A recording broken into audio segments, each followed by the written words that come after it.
You're listening to the Gabe Molina Podcast.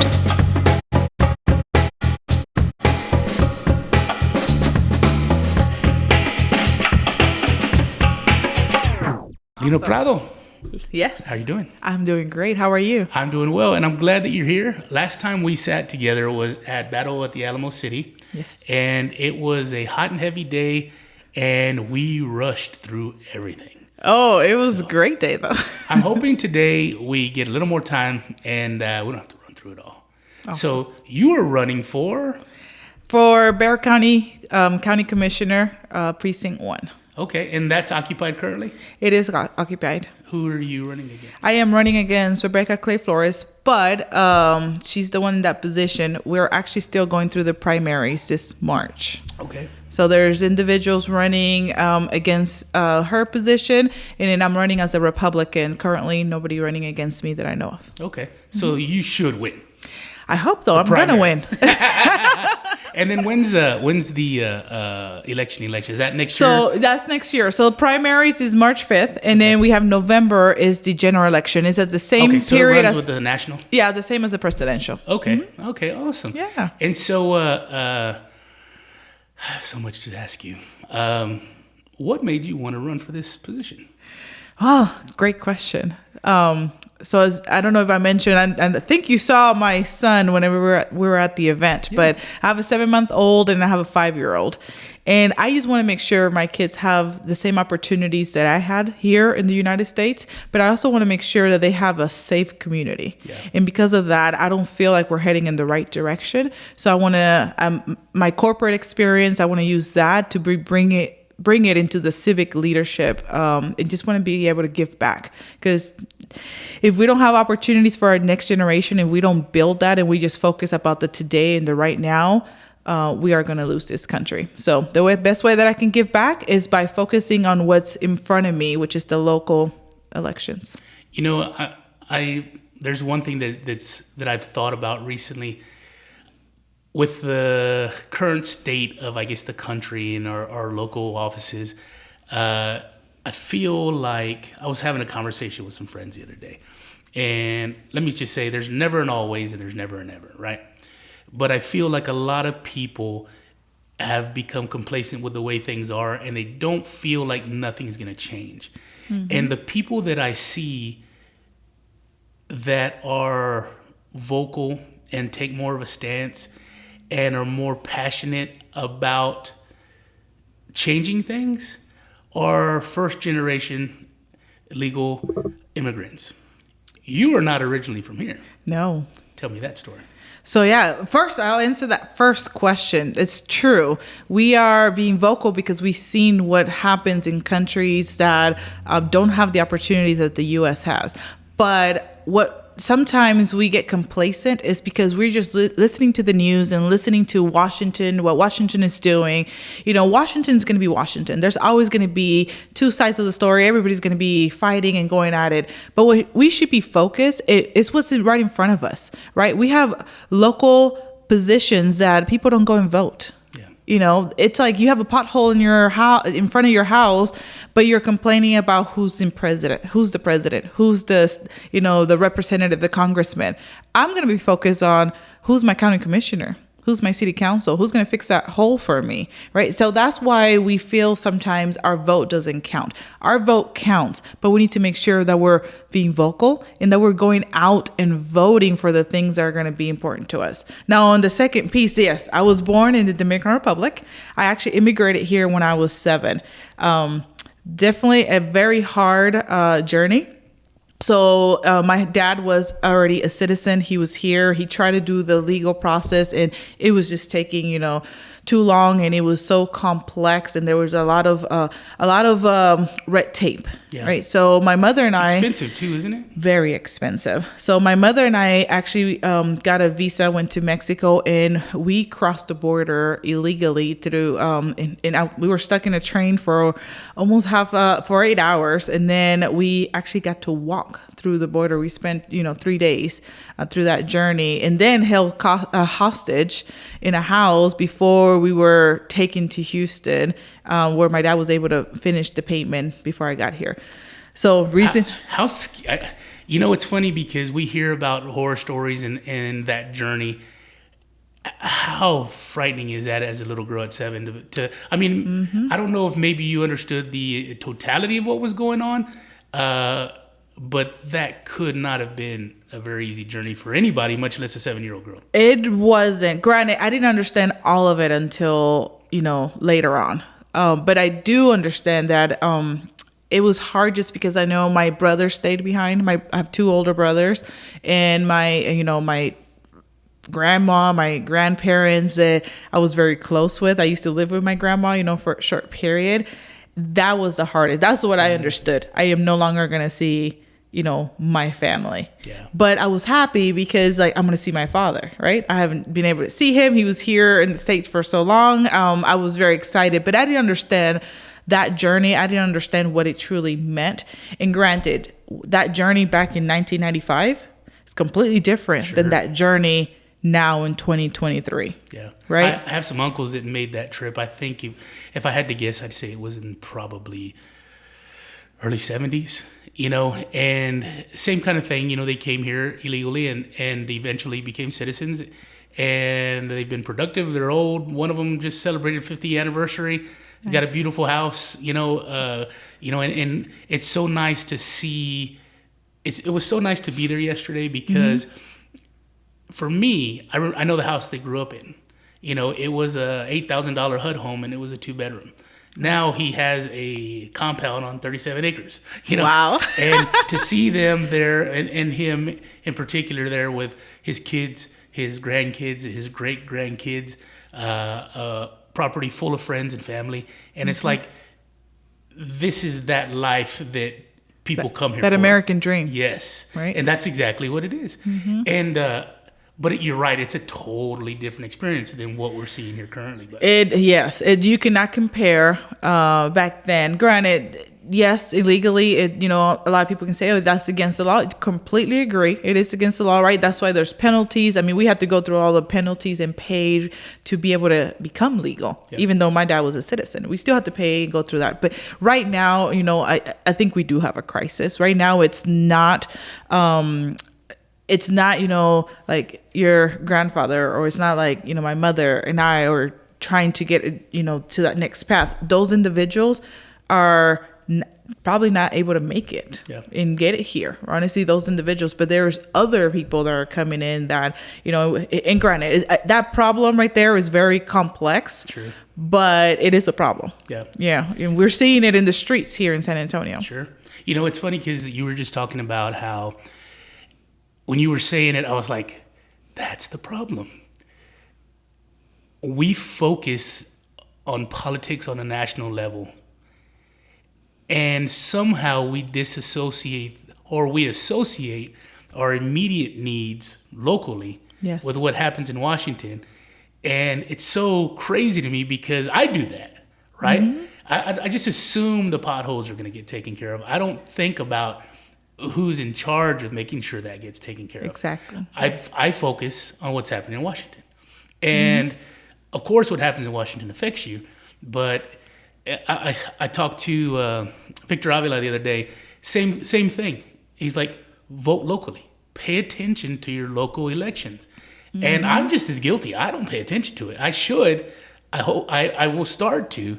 Yeah. But it's funny how I don't know if it's just the way way it's packaged and presented to us, but I don't associate the two. It is. It's how you put the information and how the media prepares it for us to feel or think a certain way, right? Instead of us seeing what's actually happening, being involved in our community, just opening our eyes and see what's happening in our community and knowing, holding people accountable, holding those that are in office accountable to helping you. So what you just mentioned right there, I want to bring up to something that just happened.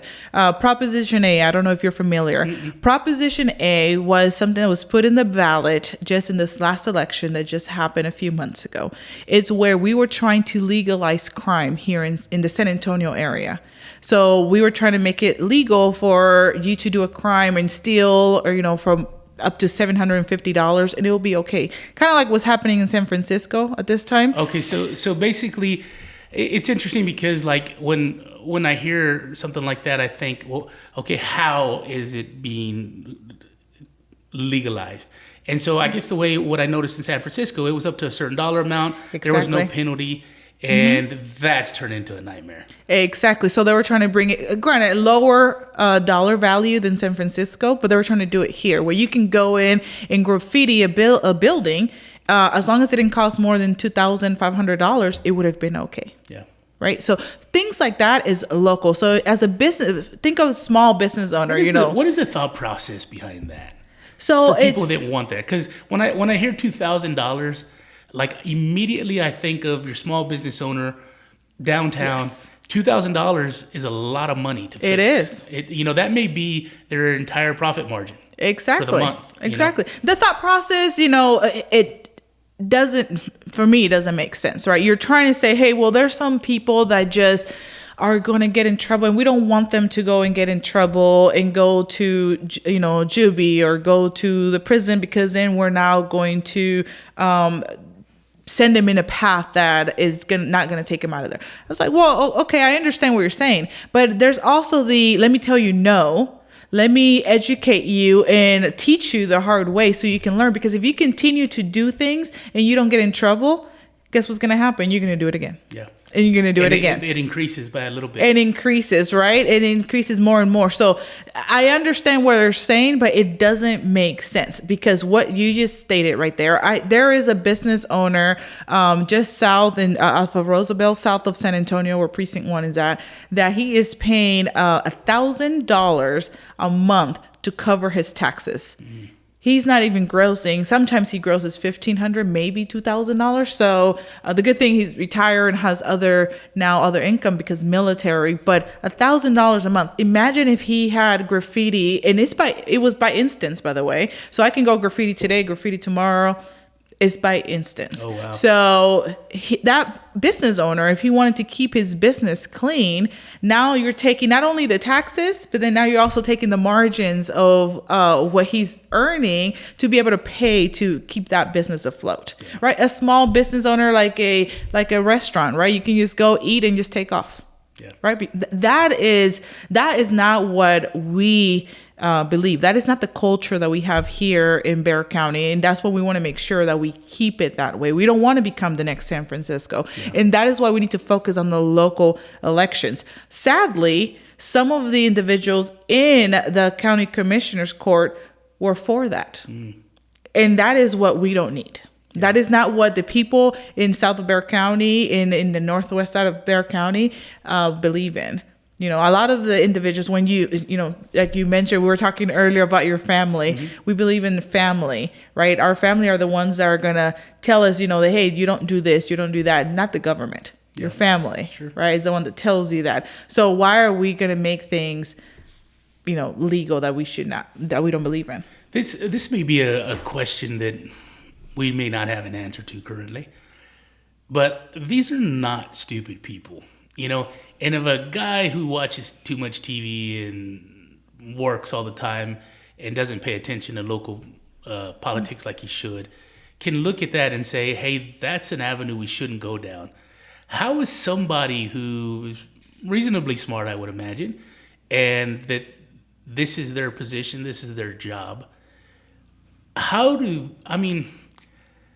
they pretending to be ignorant to the ramifications of implementing something like that? Or is there another reason for it? Is it, okay, when the crime goes up, now we need to do more things. We need to implement more. I just don't get it. How somebody, and maybe that's the whole purpose, is for it to be confusing. I don't understand how somebody if that was my job, and that's all I had to do was focus on that, I think I would see that that's not a good avenue to go down. So what is the thought process for these people that find that that's a positive avenue to take? I can tell you what is the lack of, right? So the lack of is experience. Mm. So, county commissioner, for example, you don't make laws, but it is a position where you are managing a county. You are managing the budget. You are managing, the resources that are owned by the county, right? So what I attribute is you need the experience of actually how to just manage and how to lead others, right? Because you have different, in the county, you have different organizations like Public Works and different, the jail system, sheriff department. Those are all different organizations. So it takes a strong leader that understands how to lead through influence and be able to understand the information they're receiving and make decisions that impact everybody, not only the people that they're managing and leading, but also the community. Gotcha. And that is the gap that we have in the county commissioner. Not everybody that's there have experience leading others. Right. So I know for myself, I lead an organization of over 150 employees. I have very complex projects across the U.S., and I deliver over $100 million every month. So I understand how a decision that I make, how it impacts across the organization. So I'm able to bring that into the county commissioner's office where I can say, hey, this is the budget that we have. What are the inefficiencies? What are the things that we're wasting money and not giving us anything in return? And how can we make those changes and drive the change? So when it comes to crime, what decision, when we are paying more to our sheriff, when we are bringing in more, okay, so how are we now holding them accountable to do their role? What other things should we be putting money in programs so we can be preventive, right? Because crime is not just, bring the sheriff and it's going to get solved. It's already too late. By the time you bring in the police department, you already are in trouble. You're doing something. So what other programs are we putting in place so we can prevent crime from happening? Yeah. Those type of decisions, we don't have the leadership in place right now that can make critical decisions like that. And that's why I'm running for office, because I know I have the leadership and the experience, and I can put it into play, and it can be effective very quickly. That's funny that you say that, because I feel like in politics, in public services, we're always reactive to things instead of proactive. And when I told you I talked to the gentleman, Victor and Gary the other day, that was kind of one of the things that we touched on was, we're always late to the fix.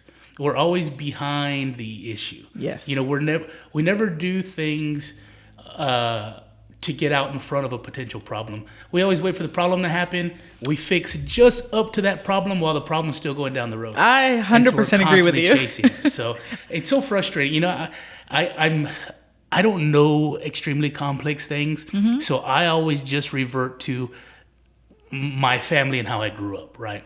And another thing that I wonder is sometimes I feel like we get people in the position where they maybe have good intentions, but they don't know what they're dealing with, right? Exactly. Growing up, people would say, oh, Gabe's such a good kid. Well, you know what? Gabe was such a good kid because of all the discipline I received from Bear Molina. You know what I'm saying? Because he knew what he had. Yes. He knew the being manipulative, being a little brat. All the little things. It's not going to take you anywhere, right? And so he would fix those things at home. I'd go out in public. People go, "Oh, he's such a good guy." They didn't know the things values that the family brings, the values of, hey, I'm going to tell my child no. Yeah. And the reason I'm telling them no is because I don't want the government, the police to be telling them no later on when they're getting in trouble. I'm going to stop it first here at home so it doesn't happen out in public. Right. And sometimes I feel like, and I don't know about the person who's in currently. Again, I should know more about local politics. No. But it's interesting because as I've gotten older, I've learned of the word culture, right? And I feel like sometimes there's people who are in charge of an area that don't maybe completely understand the culture, And to me, if you're going to be positive, you're going to have a positive impact on something. If you're going to be able to foresee problems, be proactive, you've got to understand the culture, of the area that you're serving. And so the person who's in there might, but in other avenues, other offices, other places that I see things that I go, that person doesn't get it. That person doesn't get the community that they're serving, because, and we always joke, we're like, we know what our Mexicans are going to do, and so we see things going, Raza's not going to let that happen, or they're going to do something different, It's kind of a hindsight kind of joke, but it's a knowledge of the culture, right? Correct. Knowing how people behave, because that's how we grew up and that's how we might have behaved. You bring a great point about culture, right? So in Bexar County, we have over 51% of Hispanic Latinos, right? Latinos, we learn to respect our family. Family comes first. We have strong faith, and we respect our family, and then our values are very conservative. We don't depend to, we work hard. Right. That's just flat out. You get a job. I'm going to go work hard for it. I'm going to go to whatever that next role, but I'm going to work for it. Right. So right now we are listening to the media telling us what our culture is. And with that, and then we are listening to that, and then we're going and voting for what they're telling us versus really looking at what does that person really believe? Yeah. Do they align with my beliefs? And you will see time and time again, we are voting against our own values. Yes.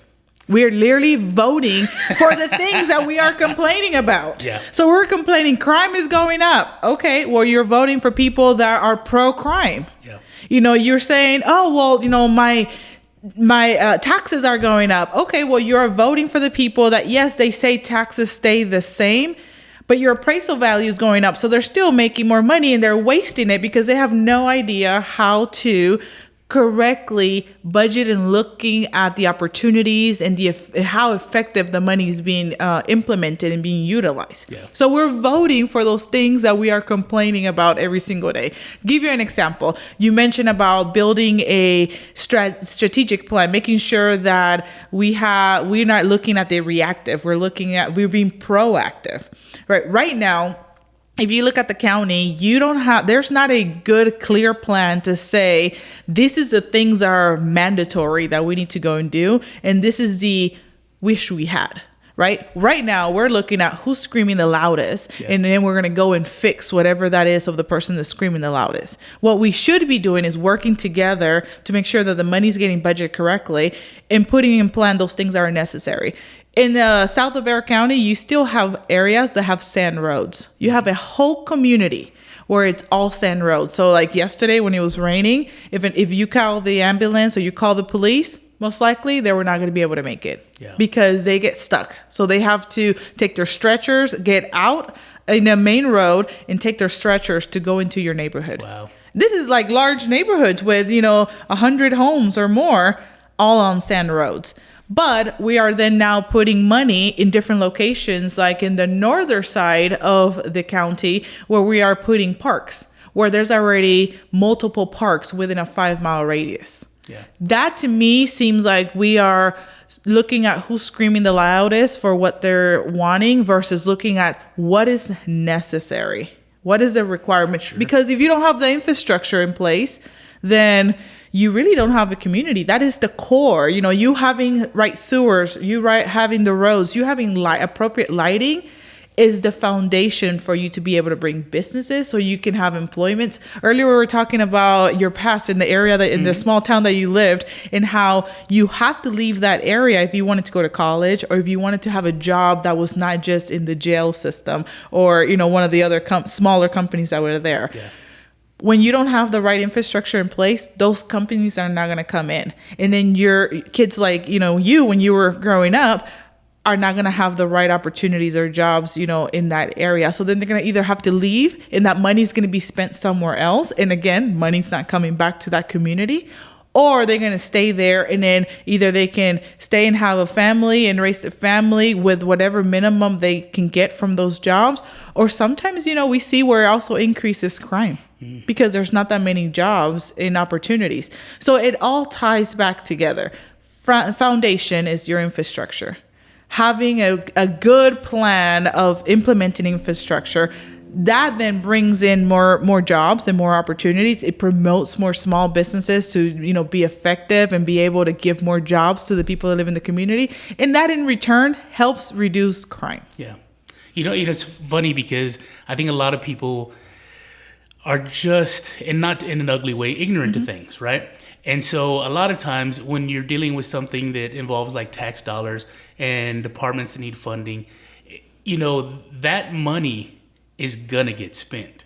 They don't ever say, oh, we didn't need all this money, here's some money back. If they don't spend it, they get less money the next year. So the incentive is to spend all the money, And so when it's being, I'm not going to say misallocated, but allocated in a way that isn't quite as efficient as it could be, it's still getting spent. You're still going to pay those taxes. There's a rapper I like. His name's Killer Mike. And Killer Mike was talking one time with someone, I forget who it was, but he was talking about taxes. And he said, if I could have more say on where my tax dollars went, I'd be more open to paying those high taxes. But a lot of people feel like my money's being taken and I have no choice in where it goes. No transparency. Yeah, that's another. I mean, you have no transparency, again, because you don't have a strategic plan on how you're actually going to implement that money, not only this year, but next year and the following year. Yeah. We should have a plan in place that no matter who comes in office, that plan is already in place, that we're going to execute, that money's already allocated. We already know it's going to come. That's how businesses stay afloat, right? If you have your own business and you are just thinking on my the paycheck for next month and what I'm going to do the next month, but you don't think about, hey, am I going to be in business in the next 3 years? You have to. To be successful, you've got to project several years out. You have to, right? Yeah. You need to, how much do I need to spend in marketing? How much do I need to spend in paying people, right? How much do I need to spend on the, welfare, or not welfare, but the insurance or all the different pieces? You have to plan that ahead. And sometimes you are going to be in the negative initially, but you have to have a plan in place of how to get to the positive. And the only way to do that is by having good key performance indicators that tells you this plan is working or this plan is not working. How do we change it? What change do we do? And that's the piece that we forget in government, that we're there for the people. Yeah. The people are the one telling us this is what they need. We're represented. There's some people that have forgotten that, but we're there for the people. So if we are not providing hey, this is what you are asking for, this is where we need to provide you. We need to be able to provide, hey, this is not working. We try this plan. This is not working. Let's go change it. And let's go and ask the people, what is it that you need to see? Are you seeing crime increasing? Where are you seeing it? If you spend time talking to the individuals, they will tell you. I mean, I went to a meeting to an HOA just recently, and we had different representatives that were there, people running for office, people that are already in office.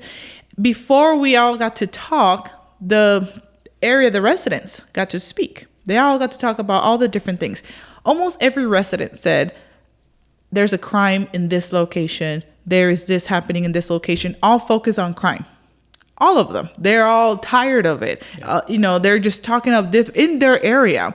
And then you have people politicians are already in office, all came to talk about, we did backpack drive, we did this, we did that. Nobody talked about crime. Yeah.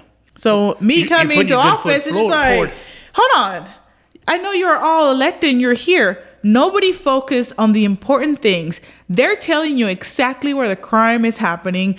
They're seeing it day in and day out. What plan do you have in place? How are we going to execute? That is where we're missing the mark. Yeah. We're not listening to the residents. We're not listening to, the ones that are actually seeing the things that are happening. And we're not telling them, hey, this is how we're going to go and solve it. Or I need your input. Here, come on board. Let me get your input so we can put something in place. And that is what we need to do. That's what we need to change. But a strong leader understands that and puts that in place. I like a lot of what you're saying. Let me ask you this, because I'm going to ask you two things. I'm asking at the same time because they're kind of connected. Mm-hmm. You're red running in a blue county. What is your... I don't want to ask your full strategy, but how do you plan to be effective being red in a blue county? And with the climate of things, again, I don't know everybody on the planet, but everybody that I interact with feel like, not everybody, but a lot of them say, they feel like the politics is hopeless. How do you run red in a blue county? And how do you win the trust of people when you're running it for something that they already no longer trust? Because a lot of people feel left out. They feel, especially right now, things are so much more expensive. Oh, if the majority, I'm one of them. I love to live paycheck to paycheck. When you live paycheck to paycheck, and all of a sudden inflation hits and things go up, and your paycheck didn't, now you're drowning a little bit. Mm-hmm. And I think there's a lot of people who are drowning. Yes. And a lot of times when people are desperate like that, they're looking for the person who's telling them the thing that makes them feel good. Mm-hmm. And so they go that direction. Correct. When I think a lot of what needs to be done to be fixed is more vegetables than dessert. You know, a lot of politicians like to go, here's some dessert. I know you're having a hard time. Here's the dessert. But in actuality, it needs to be, hey, here are the vegetables. We need to get healthy. Correct. Coming from a fat guy, which I get it. But we need to get healthy, and then we can have some dessert later. Correct. It's almost like to make things better, you have to give people what they don't want to hear. So how do you package that to somebody that's palatable? How can you convince people, hey, you gotta do things a little differently. You're not gonna like it, but it's gonna be better in the long run because people want a fix now. Correct. And I don't know that the answer can happen now. It takes work, you know? It truly does. And I mean, I am the basic pieces. I'm not a politician. I'm pretty sure I'm going to get a lot of politicians, upset at me throughout this whole journey. But my job is not to make a politician happy. I've never been in politics, never been interested in politics. I've been told to run before, and I said, that's not for me. I'm not into politics. I'm here to hold people accountable. But then, when you are the one screaming and screaming and screaming so much, like, hey, fix this, and you don't do it, you have to step up. So for me, the reason why I'm running is because I'm stepping up. Yeah. I am not the politician. I'm just your neighbor. I'm just a person next door that goes to work on the same roads that you do, that goes shopping in the same place, that sees this desert, right? In the area that I live, I have a food desert. There's no HEBs. The closest one is like 13 miles. In each direction. I have to go to a separate town to go to HEB. There is no transportation for those that don't have no cars. So when you see that and you're in the community, now it's like, okay, my neighbors that are next door to me, they're all being impacted just like I'm being impacted. So I have to step up. So that is my conversation, right? I'm spending the time talking to the residents. What is it that is impacting you? How can I help? And yes, they are... in the area, we have been blue majority of the time. But what I found that has been different is I am helping you already now, and I'm not even in office. I'm putting things in place and have been doing so, and I'm not even in office, right? So help me get into office so I can maximize what I'm already doing to continue to help you. That's one thing. The other one is just flat out just education. The conversation we've been having back and forth, like, what is it that a commissioner does? Like, we're not going local. Not only are we not voting local, we don't know what our local politicians do. Yeah. Right? So we don't know who fixes the potholes. We don't know who does what. So it's education. So I'm spending the time going out and educating the people that normally vote, blue, and saying, this is what you are, this is what this person's supposed to do for you. Have they done it? I have no idea who my commissioner is, that's the thing. Some of the things that I get. Of all those things. No, everybody, right? I have no idea. I didn't even know what they did. I don't know who to call for those pieces. I have never met.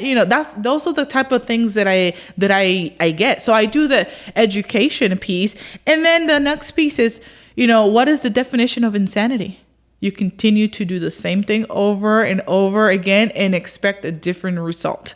We have voted the same way over and over again, and we are still getting the same bad results. So unless we go and change, unless we go and vote for our values, just plain and simple, you go vote for your values, then that's how you're going to drive that change.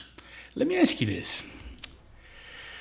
I have so many friends that I love that vote a certain way because their parents did. They always did. And like we talked about earlier, Hispanic culture is very, and not just them, but this is the one that I'm choosing to talk about right now, is very conservative by nature. Yes. There's connection there religiously. Mm-hmm. There's family oriented. And when you write it on paper, they should be voting Republican, right?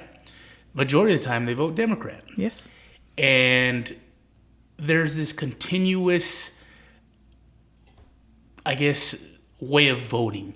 And is it as simple and maybe as superficial as just not seeing somebody that looks like you running for that office and that party? A lot of times I think I have family members that'll tell you, I'm voting for the Mexican guy. I'm voting for the brown guy. And it's like, you don't know the issues. Well, I don't need to know the issues. Yeah. And a lot of times I feel like it's that superficial. Yes. And it's funny because it's funny, but it's not, because it's kind of ridiculous. But then when you find out what you've put this person in place to do, and you find out later on it has does not line up where you are value-wise. Yeah. But you voted a certain way just because it took less mental effort, And I tell everybody, with the way that you get news today, everything's got a lean to it. Yes. You Correct. have to put in the effort to be educated on things. You can't go to the same spot you always went because you've been going to that spot for 30 years. That has changed. Correct. You almost have to. I always equate it to like a vein of gold, right? I say you got to go to multiple sources, find what the connective tissue is, and somewhere in there is the truth. But it takes effort, and people get lazy, and it's like, well, if we're gonna be lazy, we're gonna have the same problem. And we're talking locally, but when you even kind of equate it to the national side, you had New York and other places talking about bringing illegal immigrants to their location. We're sanctuary cities. Mm-hmm. And now they're saying, we can't take anymore. Send them somewhere else. Send them back. And it's like, that's what we do locally. We do that, yes. It doesn't make sense. And one thing that I really need people to start realizing, what you said a minute ago, politicians work for us. They're not oligarchs. They don't have to be there. To me, it's funny because Johnny Cash always said, the sinners make the best saints. And Mm-hmm. to me, it's like the best politician is somebody who's not a politician. When you get somebody who's been a politician the majority of their life or adult life, then they lose the sight of what they're working for. Yes, mm-hmm. And they behave as oligarchs. They behave as a different status of person. Correct. And it's like what we forget, the Joe Blow taxpayer, is you dictate whether they're there or not. And we lose sight of that because of the way the behavior happens, and we go, "Oh, he's always going to win." Back home, we've had the same sheriff probably 50 years. I think he's a good guy. I think he does a good job. There's no reason for him to not be sheriff. Mm-hmm. But it's interesting that we've had the same sheriff for almost 50 years. You know what I'm saying? Yeah. And we do that across the board. Well, we had earlier, like I mentioned, like Proposition A, when we're trying to legalize crime, only 15% of registered voters actually went out to the poll and voted. It was that low. 15% of all registered voters. So 15% is making a decision for the majority. Oh, I hit this. For the majority of the population. That's wild. 15%. So first of all, we just need to get out and vote. Yeah. That's the first key. You have, that is a right that a lot of people have fought for. Our veterans have fought for that. Even the immigrants that have come here, have worked hard just to get that opportunity to vote. Right. I know my dad, when the country I was born, Dominican Republic, when my dad was born, he was born into a dictatorship.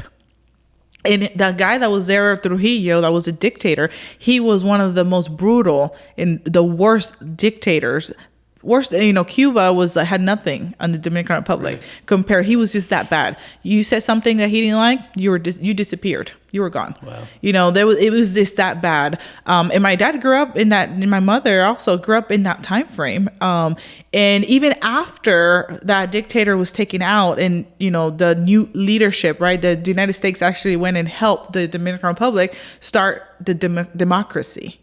But even then, we continued to vote for those same individuals that were best friends with the dictator that we just got rid of, right? So they continue to treat, the people the same way, but we continue to vote for them, right? We continue to vote for them. So that is the piece. The familiarity. It's because you're just like, well, I've seen that name, right? It's about the popularity context. So back to high school and you picking the homecoming queen, the homecoming king. It's like you've heard that name a couple of times. Oh, I'm going to go for that person. Everybody wants to be on the winning side, I guess. And regardless, if they think that this is a name that's going to win, I want to be part of that. And it just makes no sense. We're in a situation where we are getting, I am seeing the stuff that I grew up with, that I was told, and when we left the Dominican Republic, and the way that I go back and the things that I still see there that are still prevalent from that dictatorship, I am seeing it here in the United States, right? Yeah. I mean, we're seeing it here where you're getting censored. If you're saying, everybody has an opinion. You should not censor one over the other. You have an opinion, say it, right? And that is where, that your more conservative party is looking to. I might not agree with you. You might say something, Gabe, I might not agree with you, but we can still have that dialogue. Sure. We have so far gone away from that, where you have to vote one way or the other. If not, you are being censored. People are not just standing on the ground and saying, I believe in this. Because if you say it, now you have 10 other people coming back and saying, oh, you should have said that, I'm going to censor you. And now everybody's afraid. No, we need to stand up and not be afraid. That is what a dictatorship in a socialist country does to you. We don't want that here. Yeah. And the way that you make that change is you vote down valid. And you mentioned a great point. I used to vote Democrat.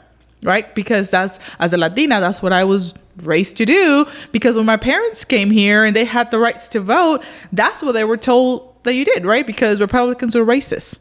That's why all you hear all the time, right? Univision everywhere. Republicans are racist. But he's like, well, my dad actually got his citizenship, through the amnesty, thanks to a Republican.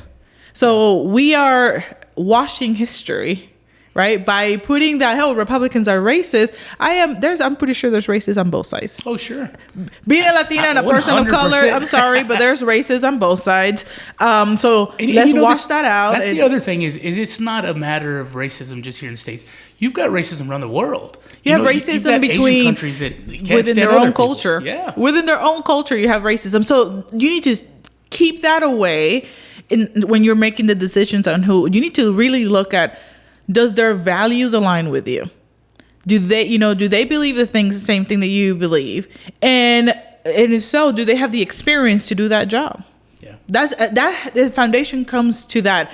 And stay away from the party lines, right? Yes, I am running as a Republican. I'm very conservative and I have conservative values, but you need to look at the individual, not just the party. And we're so focused, very censored right now. They kind of put it like the horses, yeah. Where you have to vote one way, you have to vote the other way. You cannot have your own opinion. We need to stay away from that and look at what is the values of that person. And if so, do they have the skill set to do the job? Not just the name recognition. Not just like, oh, I heard that name, somewhere. Not just the name recognition. It's more on do they have the experience? Because if not, we're going to continue to be in the same position over and over again. And actually, it's going to get worse. Yeah. Right? Because you're going to get, I lived in Seattle for a few years before I moved to San Antonio. And it was in that time frame, I was already paying $5 a gallon of gas. I was paying for cereal boxes for myself. I was paying $5, $6.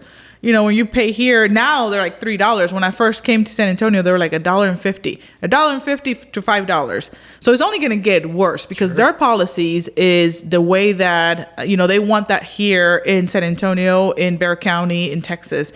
We need to push against that because you're not only are you going to be paycheck to paycheck, you're probably going to have to now go and get government assistance, which it seems like a lot of people, that's what they want. They want people to be dependent on the government. That is not the way to go. Right. Because if we build that, we're already in the countrywide, we're already at a deficit. We already owe a lot of people a lot of money. Mm-hmm. And the only way to get out of that is by winning that local piece and focusing on one step at a time and make those changes that are required. It almost sounds like it's more important to focus on your local and state elections. Washington, Republican and Democrat Washington-wise, they're going to do what they always do. You know, there's almost nothing that's going to change outside of that. You know, one side's going to do this, one side's going to do that. And granted, there's very little wavery room there, right? Well, we can make those changes there. But again, it has to start at the foundation. It's like you're building the house, but you don't focus on the foundation. You're just putting all the wood, everything, you know. So consider Washington is that roof, but you need the foundation. The foundation is your local government. You have the foundation. If your local government is a representation of you, then they're going to force the hand of that in Washington in the roof. So then they can vote in the right direction that they should be. Right now, we don't have that strong foundation that aligns with our values. So then we're letting Washington do whatever they want. Yeah. Right. So you need that foundation. You need to focus on that, because if anything, right, if you're not going to be, and if you're not going to spend the time to know what everybody's doing and the strategies and what they're moving, you at least can focus on that pothole in front of your house. Yeah. You can focus on that light that, you know, that nobody has put, but you need a light because you continue to see the kids, you know, hanging out there doing drugs or doing things that they're not supposed to, but you need a light there. So you need to focus on that first. And that is your local government. Yeah. And then from there, bring in your local government to help you go to that state level and put those laws and those requirements that you need, and then go to Washington. But you cannot build a house without a foundation. Lina, I'm laughing because I'm such a terrible person. I don't even know who my mayor is in Selma. So that's terrible. When we get done here and I take her home, you're gonna go research. I have so much to look up. Because it's all true. You know, it's all true. It's funny because I'll go to certain parts of town or even back home, and it's like, what in the world is up with these roads, or what is it? Yes. You know, one thing that drives me crazy is I love the area I grew up in. And the older I get, the more I go back there, and you can see the community slowly dying. You see the downtown dying. You see the houses when you thought they were rich people when you were a kid, and you drive by those houses now, and they're falling apart. Things are rotting on it, and it's like all that's interconnected. You know, all that, the downtown dying, the streets being poor, the lack of decent jobs so that people can rebuild those houses. You know, it gets really depressing to go through those. You don't have jobs. People are leaving, and guess what? When you leave, you're gonna go and move close to where that job is, and now your money is gonna be spent in the area where that job is versus bringing it back home. Yeah, that's why you need to have a good connection between the government and the businesses, so they can build together. Not the government, so they can build, because the government cannot build, businesses and do all stuff. They should be available and inviting to bring in those businesses, so then they can help the community stay, upgoing, and it can stay, brilliant like it was, that vibrancy. And I'm probably saying it wrong, with my accent, but just that liveliness of your community. You can do that by first you need to bring the jobs, and then but to bring the jobs, first you need to have that infrastructure in place, right? But you need to do that, you need to have that strategic plan to look into the future and not just focus on the right now. Yeah. So I think one of the byproducts of that is, and I've talked about it with my buddy Clay, is keeping local talent local. Like, that's how you help a community become better and grow, is by keeping your smart, talented young people in that area. But you've got to be able to provide them something that will keep them there, so that when they get to a position in their life where now they're producing, now they're providing resources for that community, because they have an incentive to stay there. I think most people, and we talked about it earlier, I loved staying home. I loved where I was, right? I told you I wanted to come back. There was nothing there really for me to be able to come back to. And I think a lot of people are like that. I mean, there's people that want to take off, want to travel and see the world, live in different places. But I think the majority of people want to maintain their connection with their community. Oh, yes. Their parents are there, their friends are there, their memories are there. But when they don't have those resources, they'll move. Exactly. And you know what? That's fine. They'll go somewhere else and they'll make new memories. You know, the grandparents will come up and see the grandbabies later on. But I think if local government can help those folks stay in that area, it's only going to benefit that area down the road. Exactly. And you have, because you have, so I'll give you an example, going back to that infrastructure piece. I live in an area where the bus doesn't go past a certain location. So there's still another 7 and 8 miles, of distance that they can cover. Well, those 7 and 8 miles, that distance, those are the people that need it the most. Right. They're the ones that don't have a car at their home. They're the ones that, have maybe one car for the whole family, but then they don't have the support. And then we're trying, instead of looking at how do we expand into those areas so everybody can have an opportunity to come into the jobs, to come in, to the areas where they can get food, where they can go, to their doctor's appointment.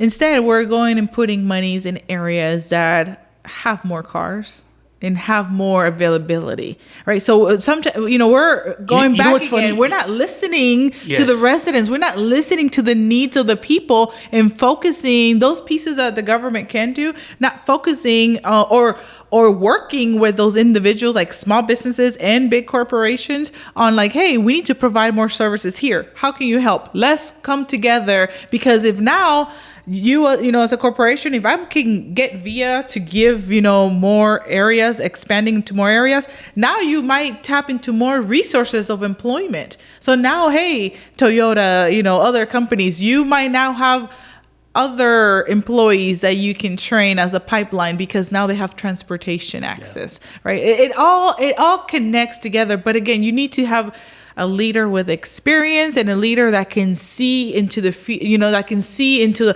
beyond the 1 month, beyond the 1 year, beyond their candidacy, right? Because sometimes, we're focused on I need to get votes for right now.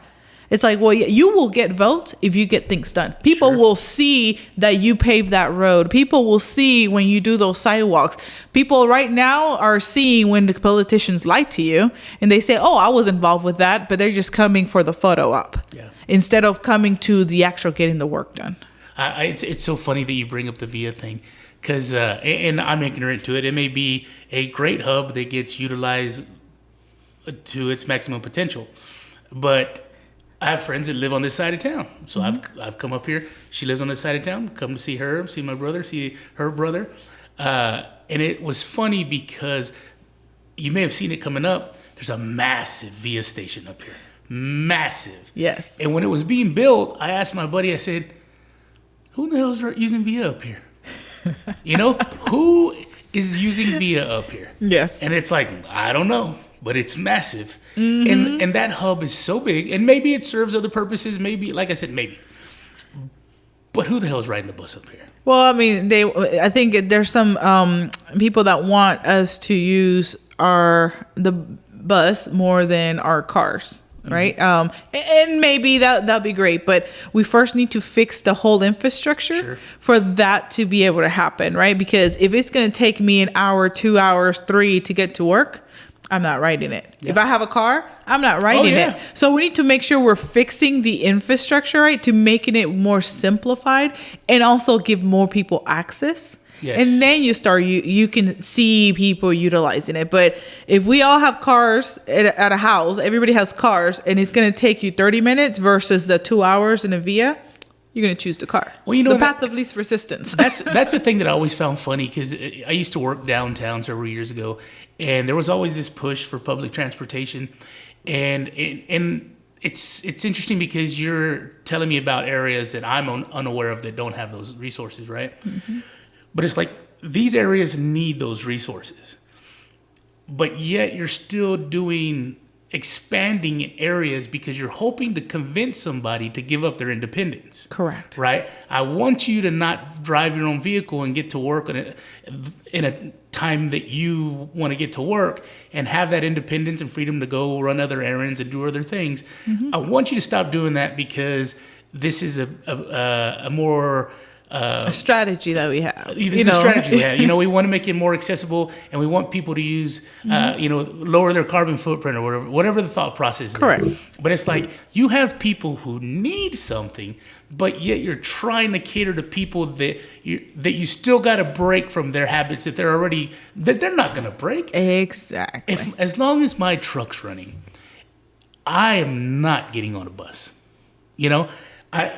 And not to sound arrogant or anything, but it's just I want that independence. I want to be able to. You know what? I forgot to go do this. Let me run these errands real quick. I like having that available to me. To me, that is priority. You're gonna have hell getting me on a VIA bus. And I think that goes for a lot of people. It does. That have that independence already. But once we get to a point where we have a good system, right, that will allow that independence, right? Because maybe there's more Ubers, maybe there is more hubs where you can get those little smart cars, and I'm just talking different ideas. If there is a way for you to stay with that independence and still reduce the time, maybe you'll consider it. But we don't have that in place. We're putting the carriage, or what is it? The carriage before the horse. Yeah, the cart before the horse. And we are hoping that you go do something versus putting a plan in place and seeing, maybe it's a segment of individuals. Let's make it easy for them, and then they just go to the next one and take it at a tier level. Yeah. But again, don't do it by continuing to remove the people that need it the most. Yeah, and right. We continue to put things in place, and we say, "Oh, we're doing it for everybody." But are we? We still have people that are still.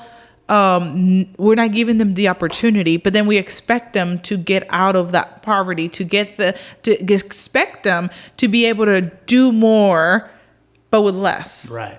When we have the opportunity to go and expand to their area and give them those opportunities. And that's, I guess that's exactly what I'm thinking, the same thing.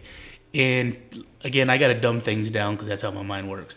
And I'm also a fat guy. So it's like, okay, you're trying to convince me to eat healthy, but there's still people who are hungry. And it's like, there's an order to these fixes, right? And I feel like we need to reprioritize things. Again, like you talked about, not having roads, but building parks, not having access to transportation, but trying to convince people to use transportation when they already have some. There's this, and again, maybe it's just for optics, and like you said, sometimes the squeaky wheel gets the oil, but I don't, here in this conversation, I'm slowly, digesting things and understanding things better. And it's like, it doesn't make sense that we don't have a long-term strategy that prioritizes number one, number two, to me it's mathematics, right? Yes. And mathematics are simple. There's no bias in math. Math is what it is. You got a problem in an area that really needs something, don't allocate those dollars somewhere that doesn't need that immediately. Exactly. Where's the bleeding coming from? Let's fix that. Then we'll fix the broken bones. Then we'll fix the sore muscles. Yes. But first, we got to stop the bleeding. And correct. I went through this public leadership course at Harvard recently. And one of the things that I learned is sunk cost bias. That is where we come up with an idea, so me, Lina, come up with an idea, and I think this is going to be great. Now I went and invested in that idea. Now I'm vested because I put some money in there. Now I'm vested. So if that idea is horrible and then everybody starts telling me it's horrible, well, no, I'm going to push forward because I have a bias already. I'm already vested into it versus stepping back and taking advice and looking at, that's true. This is not going to be effective. We have a lot of sunk cost biases embedded into our government systems right now. Of people that it's like, oh, I like that person. They went and put that in place. We don't want to change it. Or now we're going to continue to add more processes to a failing process.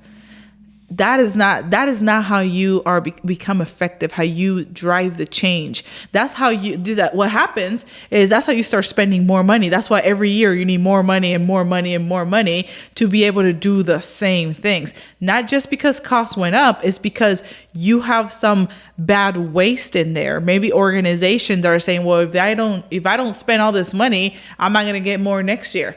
That is a wasteful mindset, which in a corporate America, you can't do that. You can continue to waste more money and think that you're going to be successful. So the way that there's multi-pronged approach to it. First of all, you need to have a matrix, something that tells you how can you prioritize things, like what is considered for safety, what is considered to be a requirement, for kids or for older seniors. What are those criteria to measure on? And using that criteria, then you can put your prioritization, the things that, hey, we're going to do this year.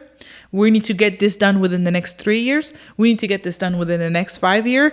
And that's how you build that strategic plan. Because it's not only saying this is what we're going to do by who screamed the loudest, but it's by an actual matrix that measures what is a criteria, or what is the criteria to be successful in identified priorities. Right. That's a must. And then the other piece is for every organization that the county commissioner it oversees, they have to have a very thorough key performance indicators to show that, hey, this program that we are managing here, this is how it's performing. And are those performance indicators truly measuring the impact into our residents? If it's not, then what changes do we need to go do? Yeah, those are the type of leadership skills that I can bring into county commissioner, right? That I can help. And then sometimes is, hey, this is the process right here. This is the step. We go from step 1, 2, and 3. But this one is non-value added. We'll take it off if it's non-value added. And now you have the whole big step. That was my role before. In the corporate America, I used to be a lean facilitator. My job was to come up with better and more efficient ways to a process. And there's times where I just changed something so minimal that we just built over and over to save millions of dollars. Wow. Millions of dollars just from one step, that one person just, I'm turning over here to get this piece of paper versus having it already there. Right. And just, not having to turn. Now, it can save millions of dollars. We had to start that way. We are not going to be able to change the way our government processes are in place over in 1 year or in 2 years, but we can make those smaller changes.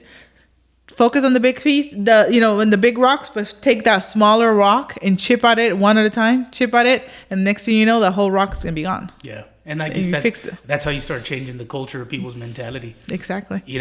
It's what does the commissioner have any business in the public school system at all? No. Okay. No. Okay. I won't get into that, but we can have a conversation about that offline because that's another. There's just there's so many things. You were talking about non-value added and pulling those things out, and there's so many things that need to get fixed for so many different types of people. That I talked earlier about priority 1, 2, and 3. In reality, there's probably 20 priority number ones. Oh, yeah. And when you can find something that's in the way and you can remove it and start doing that multiple times, you start really taking all those priority number ones and moving them forward. And funds get allocated to that, resources do, and you start fixing things that help people immediately. Yeah. And like you said, it's a long-term change. It's like slowing a train down and starting it again, right? Correct. You can't do it quickly. It takes time. But I think when you can kind of get rid of things that aren't quite priority, that aren't quite affecting people immediately, and replace that with something that is, when people can see those results, I think that's an opportunity to get people re-engaged. Oh, yes. Because they saw something happen. I needed this. it happened. What else can I make happen? I mean, one thing, perfect example. So recently on Friday, myself together with some small businesses like Unity Training Center, as well as the Culinary Ninja. There was other, people that were there. We hosted a women's self-defense class. Yeah. It's very simple. Something that, might not be big for others, but it's bringing small businesses together to target something that can impact, your whole community. So women's self-defense. Why women's self-defense? It was because once you call the cops, like let's say you're out running and you get attacked. Once you call the cops, a crime already happened. Sure. Right? So there's multifaceted to reducing crime. You can prevent, and educate on how to, scan your area, not getting in situations, that might seem kind of iffy, right? And then if for some reason something happened, because you can't stop, and control everybody. If something happens, you know how to get out of it, right? In a way. So that's one piece. But the other one is to reducing crime. Working with, let's say, like Unity Training Center, they have so many kids that go into their facilities and they're able to learn not only that self-respect. They're able to learn defense. They're able to discipline. They're able to take their anger out on something else other than maybe a fight at school or something like that. Now you're building this group of kids that are going to go and do something good out in the community. They're probably not going to be the ones that are getting in trouble because they've already, all that energy that they have, right? The boredom, they've already taken care of it because they went to the gym, that day. That we need more programs like that in our community. They're learning to interact with each other, right? They're learning to respect others. They're learning to respect elders. They're learning to respect peers. Yes. I just met those Unity guys at Renee's event. Yes. And then I've been following y'all for the event that happened Friday. Yes. And you know what? That's one thing that I wish got more notoriety and vision, is when community members take it upon themselves to provide resources to their community. Yes. And, I think a lot of people, there's a place for government. Government's necessary. But I think a lot of people expect everything to come from government. And it's like, well, no, you can have a hand in it. You can be a community leader without having to be involved in the government. You can run a business. You can provide a place that people can send their kids to, after school programs, helping women learn to defend themselves. That's something that I want to know those guys better. I'm going to make an effort to. But those are and I'm sure there's plenty of people all over the city that do it, that do something similar, that they provide resources. But it's like, if you're concerned with it, get educated on your local politicians, but also pick up a shovel and start digging some dirt, right? Yeah, get involved, do something. But in talking about like the Unity and in the program that they have, there is other organizations out in the community that provide services. The government, what they can do is provide the place. So, for example, in the south of Bexar County, you have a location that is owned by the county commissioners that was supposed to have, an indoor sports complex and everything, that only the outdoor section got completed.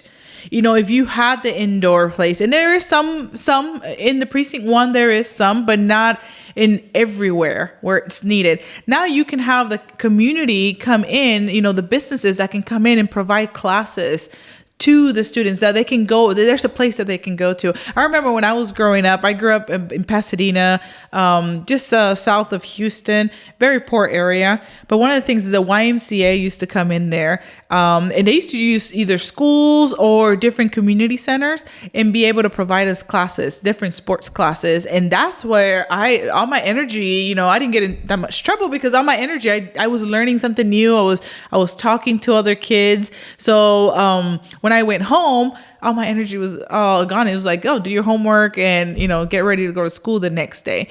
We lack opportunities like that. There is some areas where we have a desert where there is no programs for kids.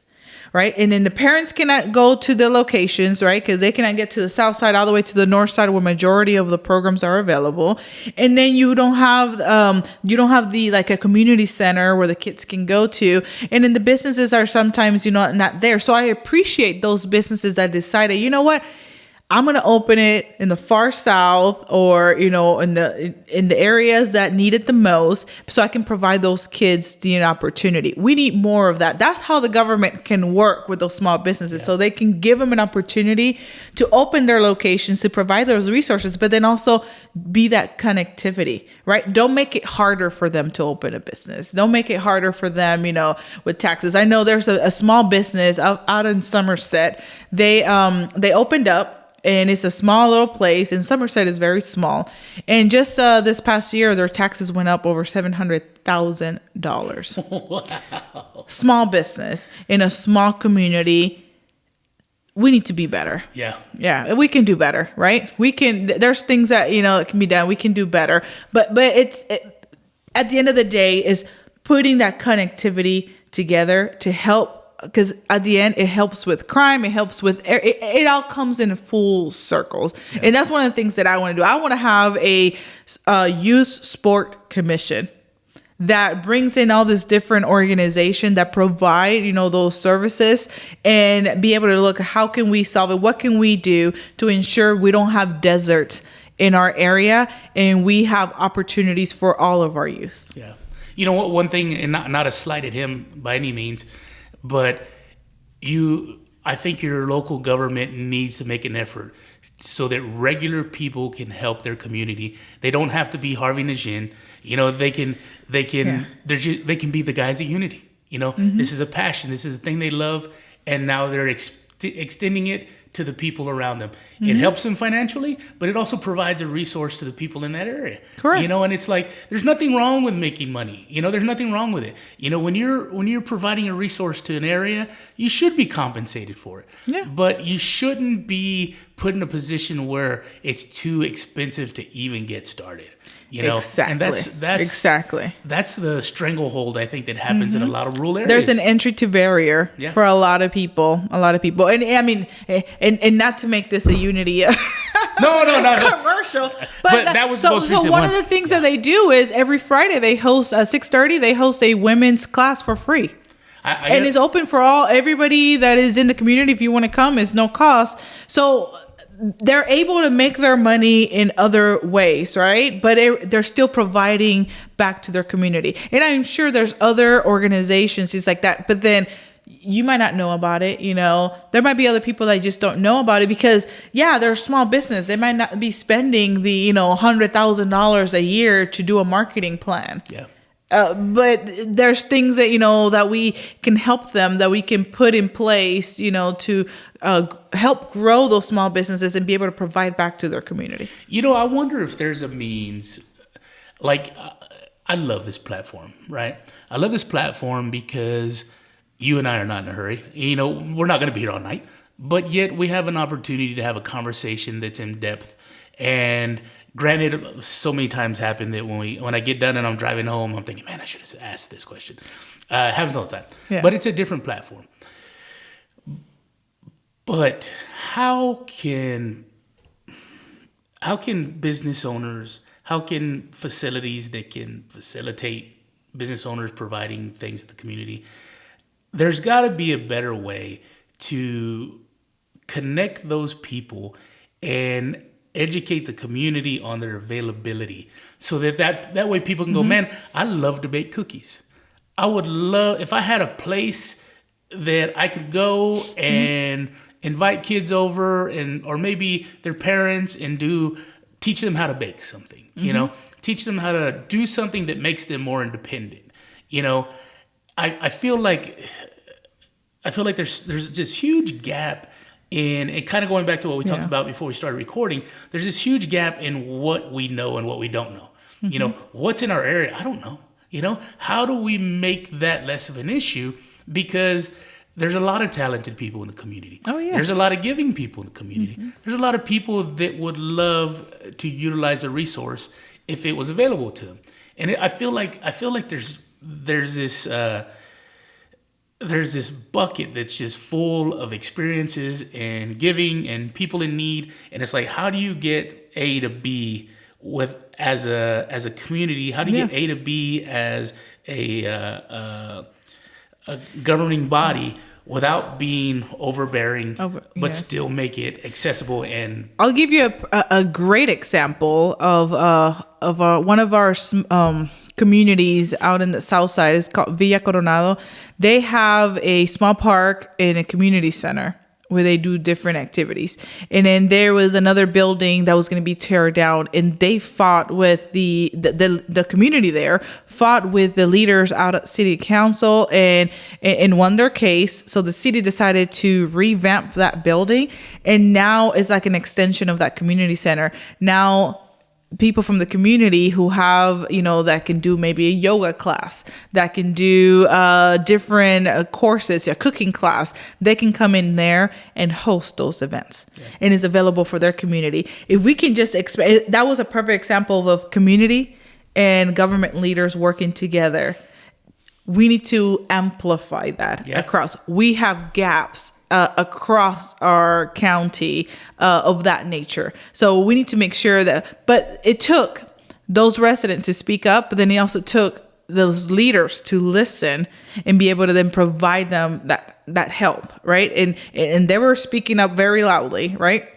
So sometimes it's not just waiting for those neighbors to be screaming so loudly. You need to be in the government. You need to have people out in the community identifying, hey, what is it that you need? What is it that your gap? We have organizations. There is a large school system within San Antonio that's going for this grant, and they want to service an area in the South Side where they want to put a swimming pool for kids, to learn how to swim. They want to put like an indoor where they can play sports and stuff like that. But nobody is working with them when it comes to the government side so they can get the property to be able to do this. This will be a pre-service to the community, right? So when you have the opposite, right, where the government system, is not working with those that want to provide the help, then the residents are the ones the residents are the ones that are impacted, right? Because they don't have the services that they need. So it has to be a willingness, right? If you're in a position of service, right? Because running for county commissioner is a position of service. You need to be able to open to ensure that is what the community wants. And I know that's something that the community wants, because I know the school system themselves has done a survey to identify what is it that you need the most. And number one thing is a community center. And the number two was a park. Just basic. Yeah. I mean, a community center and a park, because you have an area that you don't have like nothing. Yeah. But again, we're putting parks in areas that have multiple parks. Yeah. When there's a community that's asking for help. And it's funny because we talked earlier about being proactive and reactive to crime and other things.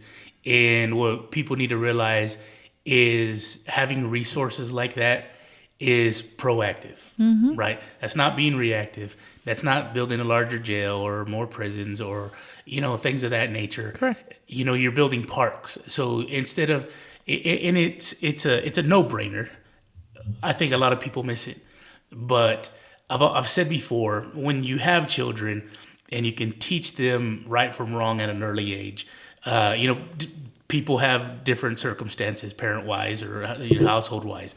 But when you can provide resources like that, so the young people can learn that, or they can learn how to fail in a controlled environment. Yes. So that they can learn to fail and recover and be successful in a controlled environment. Right. That's so much easier to teach that to a young person than when he's 18 and he's out in the streets and he's learning to fail. Exactly.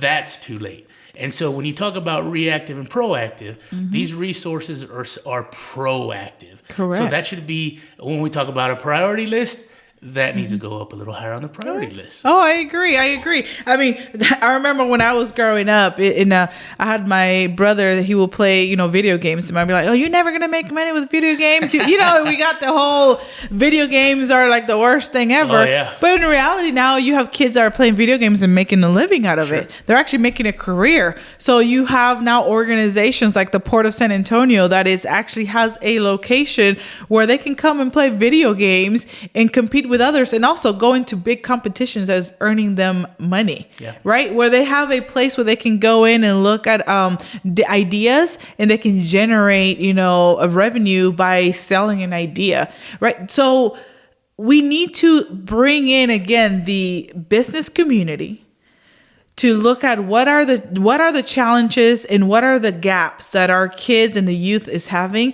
and then can we put something in place so they can look at all the different paths, and like you mentioned, so they can go and test and fail in a controlled environment before they go out into the world. That is how a village comes together, right? So it's not just, the parent that is working, but then you have those resources around you, so they can actually go in and be successful. So, but you need right now, I'm going back to earlier where you said the dessert and the vegetables. Yes. Right? The dessert and the vegetables. So you have to have the vegetables. For me, will be looking at those programs and working together. I had something else I want to bring up, but working together with those businesses so they can come in and provide those resources. But one thing that reminded me when you said the desserts and vegetables. So if you go to the Dominican Republic, and I know there's other countries just like that, when it's time for election, everybody comes out, right? You might have never seen that, commissioner or that senator, whoever, you never saw them in those 2 to 4 years of office. But election season comes. They all come out. And in Dominican Republic, they all come out with their little bag of rice, little bottle of oil, and some cans of beans and different things. And they have these little bags, and they go out and distribute food to the poor. They all go everywhere, distribute food for the poor. So everybody, right? They're going to give me food, right? Because I need, there's a need. Mm-hmm. So they gave me food. So then they go vote. That I feel like that's the dessert. Yes. Right? They're giving the instant. You're going in knowing that to an area where people are hungry, where people just don't have resources, and you're giving them a taste of that food that, they were not able to feed their kids, the day before, or they were not able to eat because they fed their kids and they only had like one piece of bread. They gave it to their kids. They're not able to eat. So you came and tempted them with food, so they can go vote for you. And after they vote for you, you just are not there. I feel like that is the type of leadership that we have now, that yes, they're spending time in the area when it comes time for election, but then they're going into the areas that they're spending more time in the areas of things that they know of, but everything that is uncomfortable and that they don't know, they don't have the experience, they completely separate themselves from it until election season. Right? So we need to go and have those hard discussions. We need to make sure all the time, the 4 years that you're in office and even on, you need to go have those tough discussions, even on the people that you don't like, or because they're not Democrat, Republican, Independent.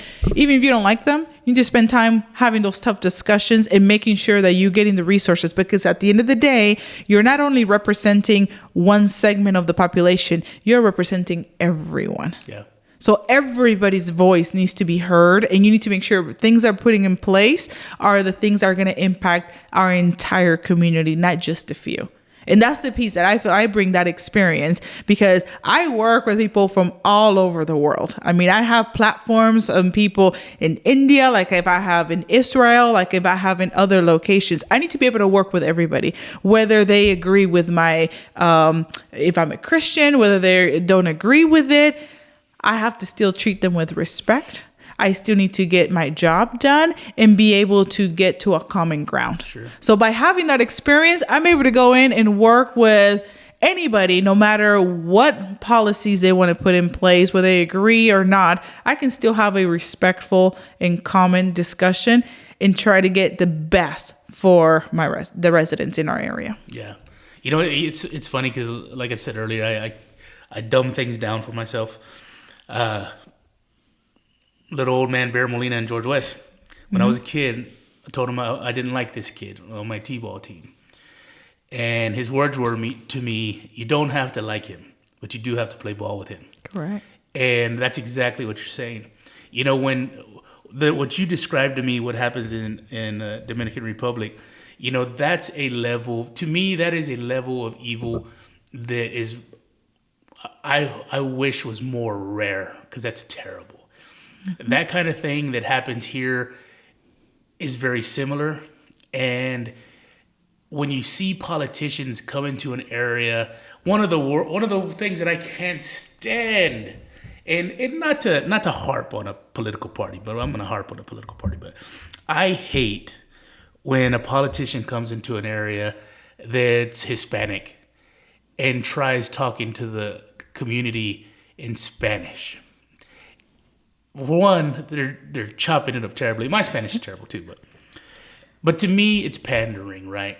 And I want to be talked to like a regular person. Correct. It's a slap in the face when I never see you until it's time to vote for you, mm-hmm. and you come with dessert. You know, it's like everybody loves dessert, but we've been needing things fixed. Correct. We've been needing our community serviced better. And here you are for 3 days out of 4 years, and it's a slap in the face.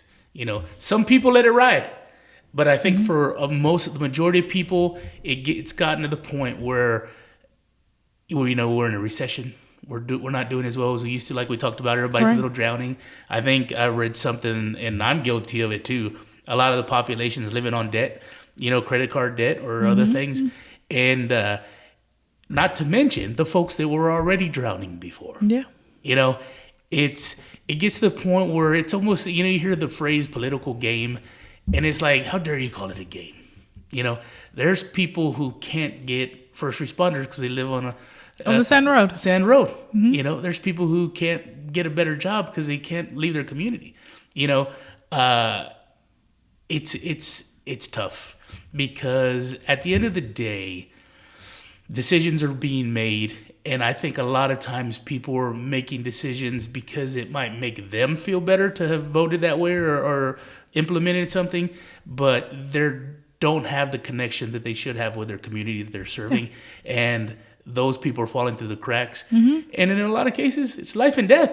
Yeah. You know, we ignore that a lot. You know, we've seen that a lot lately with decisions made, you know, nationally. Correct. You know, it's like, you got people dying by the hundreds of thousands. You know, we were talking the other day about the fentanyl issue. Yes. You know, you've got hundreds of thousands of people dying, and it's like, we'll fix it. We'll fix mm-hmm. it in 2024 when we need the votes. You know? Well, and we have people that are trying to fix it now here. Yes. And then we have other people in Washington, D.C. that it's like, oh, well, I don't see it. Well, it is happening. Yeah. There's people here. We're seeing it. We're in the local area. We're seeing it. We're seeing, you know, our friends' kids dying.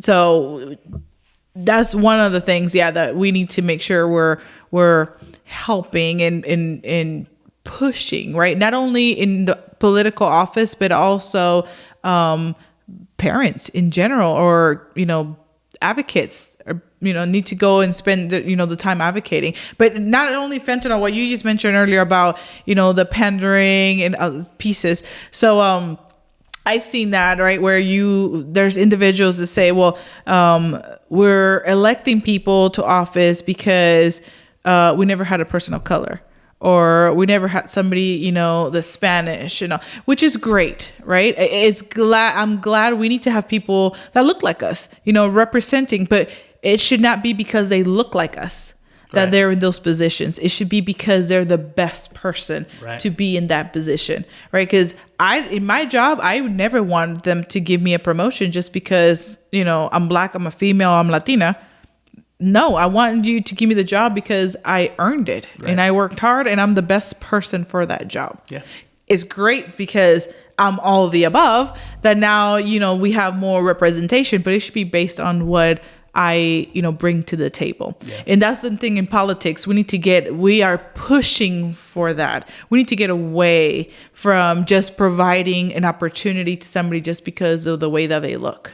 Yeah. It's great, and we want to have people to look more like us. There's a job that still needs to get done. But there's still a job that needs to get done, because if not, we're going to get into the same situation where inflation keeps going up, and we're continuing to have, more and more problems. And then the other piece you mentioned about, politicians not coming, or the area, we just need to educate ourselves. Yeah. I mean, just flat out, we need to just be more educated. We need to spend more time involved. We need to make sure we're listening and looking beyond just our four walls in our house, right? I know sometimes we get in our house and we just drive to work, and we get back and drive to work.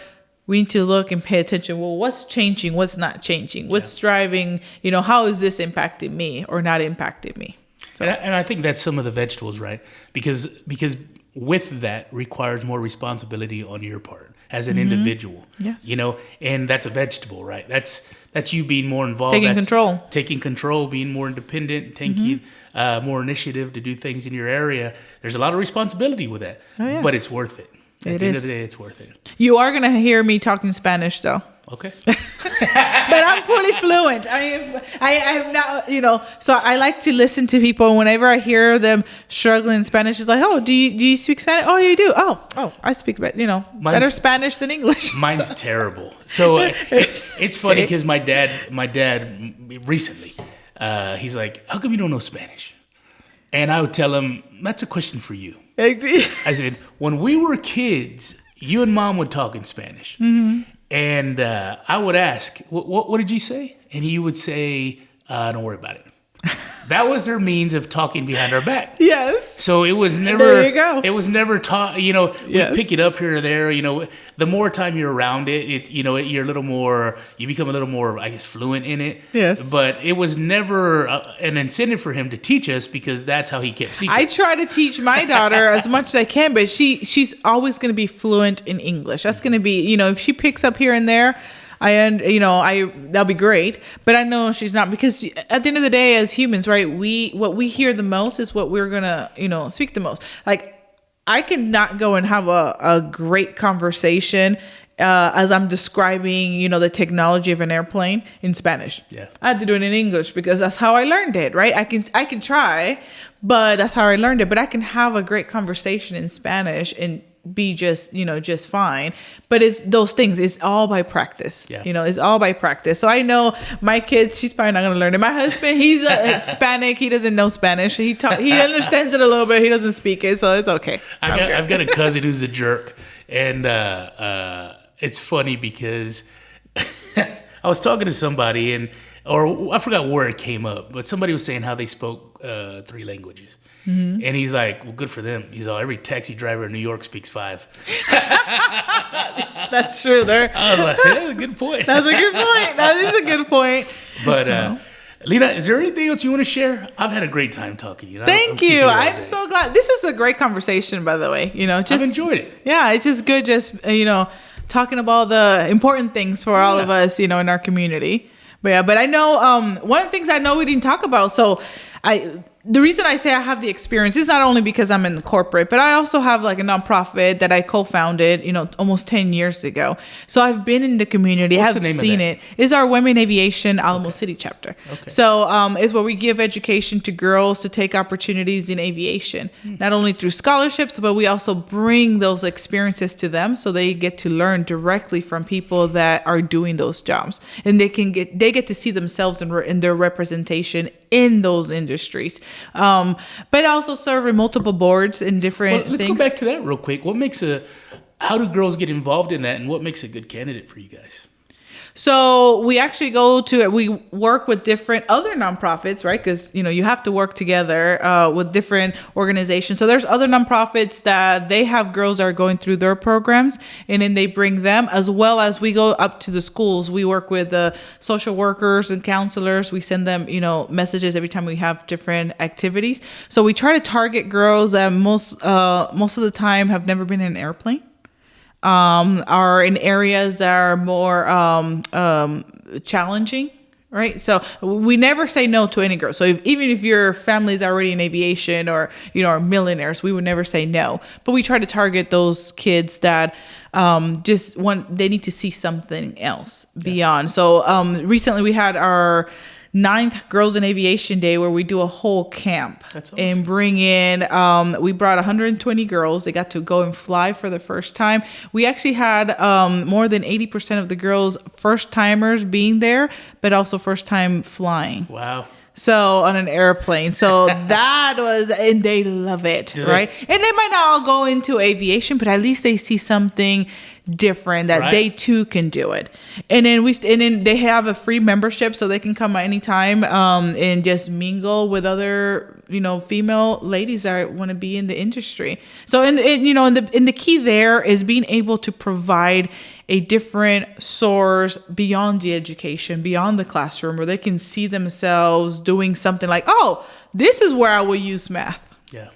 Right? They're looking at a map. They're looking at how the air highways, work. Because now you can, fly the airplane halfway in the air and be like, oh, where can I turn now? Yeah. So, so they learn how to do it and how math and goes into that, how, the different sciences, things that they're learning, how it goes to that. They're able to see those connections, and it just, expands their mind. Yeah. So, those are things that I want to continue, that I've been doing. Some of the other things that I do, I have a friend of mine and myself, we do collect prom dresses. For Southside High School, which is in the far south of Bexar County. Mm-hmm. So there's a big group of ladies for many, many years. We've been following it, that are homeless. Oh, really? Not only ladies, but the students, right? Yeah. That are homeless, and they live with friends, or they go from couch to couch. This is in areas where you don't have VIA, by the way. So, right. So you don't have that transportation. Yeah. So there is a big need. And a few years ago, we're like, well, what can we do? And prom was coming up. So we started collecting prom dresses. We have our own closet. We work with the school. We have a closet at the school where we put thousands of dresses. Wow. So I'm kicking off the donation. So it's going to be through my Facebook. I'll send you the flyer, but we're kicking it off. We're starting early this year. Does it have a name that people can search for, or not yet? No, it's just myself, Lina Prado. Okay. Just search for Lina Prado and you can contact me. So I drive around town and go and pick up dresses, but we are going to have 3 locations in town to go be able to pick up, that you can drop off dresses, and we're trying to expand it to other schools like Somerset or even some of the other southern school districts. That's awesome, because you women wear a dress one time. There's nothing wrong with that expensive. Dress. They're very expensive. Well, prom dresses are, and now with the inflation, prom dresses can range between $150 to even $500. $500 for a dress is for a person that, also that cannot even afford the prom ticket themselves. Yeah. So, I remember there's been times where they know that the dresses are coming, and we actually have a line of people, kids that just want to help because they really want a prom dress. They really want to go to prom. And in the last few years, we've been just donating money as well to pay for those prom tickets. For those kids, and we work with a social worker, so they know exactly who are those kids that are either going through foster care or are homeless or having some other challenges. Those are the ones that we give those donations of money. So we buy the tickets and give them the tickets, or she might, some of the social workers might come to us and say, hey, we have a few other girls that, they just need it, and they give us a story. We just, we go and donate it. The dresses are available for everybody. They get first choice, but then it is open for everybody at the school. But those are the simple things, right? Sure. Being in your community and just saying, how can I help? Food bank. There's different ways, right? That I know in my career I have been involved throughout, just because there's always somebody that needs something or somebody in need at that time. And the best thing is when you help somebody and then later on they come back from college or they come back and it's like, hey, I remember when.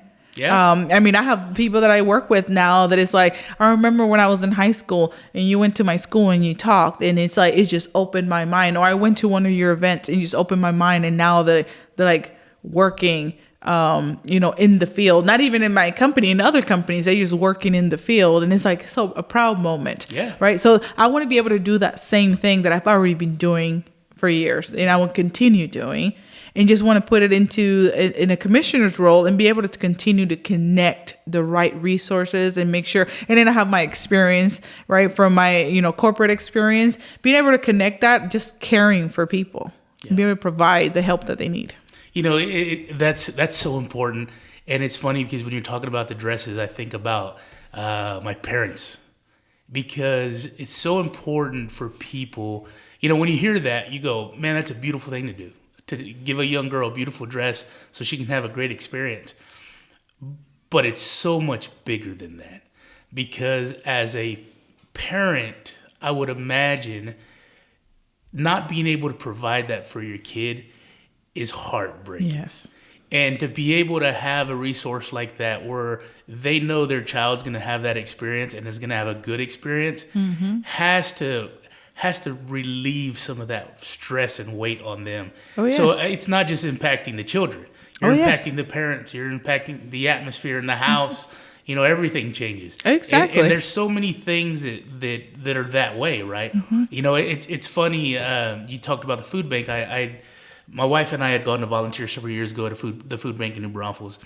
And we're giving things to the kids. And I told my wife, I said, it was so eye-opening because the parents just stand in the corner, and you invite them over and you say, hey, go ahead and get some.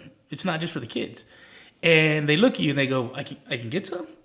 And it's so interesting because there's a lot of resources for children, but there's not a lot for the parents. Yes. At least resources like that, where they can, just come enjoy something, And it was so interesting to see that. Another thing that I learned at the food bank, I learned the hard way, because I've always been somewhat of an abrasive person. I'm the guy that goes, that guy on the side of the road looks like he can work, Yes. And I tell people, volunteer when you can volunteer, regardless of where it is. But when I first volunteered at the food bank, I didn't know what to expect. The first wave, because they come in groups, the first wave that came in were all old folks. And I talked to Monica Borrego over there, and I was talking to her about it. I said, that kind of blew my mind. I didn't know what I was expecting to see. I didn't expect to see so many old people. And she goes, a lot of these old people, this is their supplementary. And instead of having supplementary income, they come here. This is how they supplement their income. They come here and they get food, they get protein, they get vegetables, they get bread. This is how they do it. And it was so interesting because, again, exposure, knowing things, being educated on things, being ignorant on things. And when I saw that, it made so much more sense what that entity is doing in the community. Perfect example of what you just mentioned there. I know a county commissioner has nothing to do with the schools, right? To an extent. But one thing right now, so we're in early voting, right? For the next week, we're in early voting, and then we have November 7th is we have constitutional amendments. So there's 14 that are in the ballot that we can go vote. One of them is so we can put a cost of living adjustment for retired teachers. You know that if a teacher retired in 1995, their paycheck every month right now for their retirement is still 1995 amount. So those are and I know a lady that goes to my church. She used to be a teacher, retired a long time ago, right? She's older. She actually goes to the different churches, the different locations where they give, the food bank gives vegetables and different things. She goes there because that's how she supplements her paycheck, because her husband's now passed, and she needs to go and do that to supplement it, because she's still making, money from whenever she retired. Yeah. So one of the things, right, that I won't advocate you vote however you want in all the different constitutional amendment, but that is one that, people spend their livelihood teaching our kids, and for them not to be able to receive a cost of living like the rest of us receive, or at least the rest of the government roles receive. I think that is, uncalled for. We need to be able to help them in that way so they can actually be dependent on their own, because you see them, I mean, like I mentioned, right, that person that's going and getting food from the different churches and all that because they need to supplement after they already had a career. They invested their time, hard work, and work for many years to be able to receive that retirement. That's terrible. Mm-hmm. So we can do better. Yes. We definitely can do better. So that's not, I stay local and everything. Yeah. That is the one thing that we definitely should vote yes for that, because, they invested their time. We need to give them back. Well, I'm married to a school teacher and they don't make much.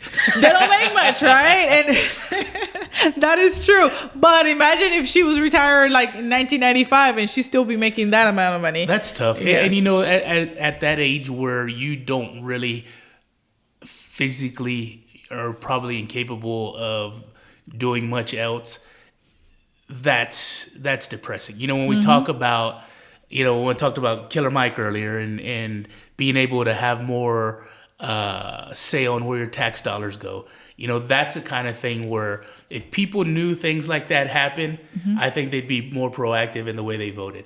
There's so many times, again, it's the proactive, reactive thing. The thing gets passed, it goes through, and then all of a sudden people go, well, what's going on here? And it's like, well, you missed it. Correct. You had your opportunity. Yes. And that's that happens so when much. 15% of the people go out and vote, right? We need more of that. We need more of that. I'm not going to lie. I'm not going to do that anymore, but I'm pretty guilty of it. So I know one of the things, also forgot to mention. So right now, I am fully funding my campaign, right? And granted, I'm blessed to be able to do so. But anybody that wants to help, they can help, right? By making sure that my message gets across. So if you're not able to help, you can follow me under Lina Prado or the Vote for Lina Prado on IG. And you can share my, the post that we make. You can share my post. What's you can your like website? it. You can go to www.lina-prado.com. Okay. And Lina is LINA-PRADO.com. And they can donate on there too if they want to donate? You can donate. You can join my newsletter. You can volunteer, right? So not everybody is able to give money, and I understand. If you are, great. I will love it. And I can expand and I can buy signs. I can do other things with that. But if you're not able to, we're always looking for volunteers. We're going to start knocking on doors. We've already, have been doing phone banking, calling people, just letting that message, letting them know that you do have options. And it's, the things that we want to that I want to put in place. Okay. But yeah. And if folks want to participate, all that they can volunteer through your website. Yes, they can go through my website. They can sign up to my newsletter. So they can receive all the great things that we're doing out in the community. They can volunteer by putting, their information. All that is there. They can sign up. They can put a yard sign in their house. Other things is like if you know other people, right? You can share my messages. You can also follow all my social medias, and everything there is through my website. There's a lot of information on you and videos as well, so that's a good place. If people are interested to get to know you better, that's a good place to go. Yeah, but before I decided to run, yes, I was able to be featured in multiple platforms. I have received the San Antonio Business Journal Businesswoman Awards locally for things that I have done out in the community as well as at work. So there is a lot of public publications, so I put them there so everybody gets to know who's Lina, or, my full name, Lina Prado, right? So who am I? It's a beautiful name, by the way. Thank you. I'm putting everything there, so you don't have to go search everywhere. It's all there if you get to know who I am. Awesome. Anything else? No. So just follow lina-prado.com, and elections are March 5th of 2024 for primary. And then for general election is in November, just as the presidential election. Get educated on your local politics. Get involved in local politics. And remember, vote all the way down. Not just in the top, but go all the way to the bottom. Awesome. Lina, thank you so much. Thank you for having me. Absolutely. It was a pleasure. Great conversation. I had a great time. Yay. Thank you so much. Thank you. Thanks, everybody.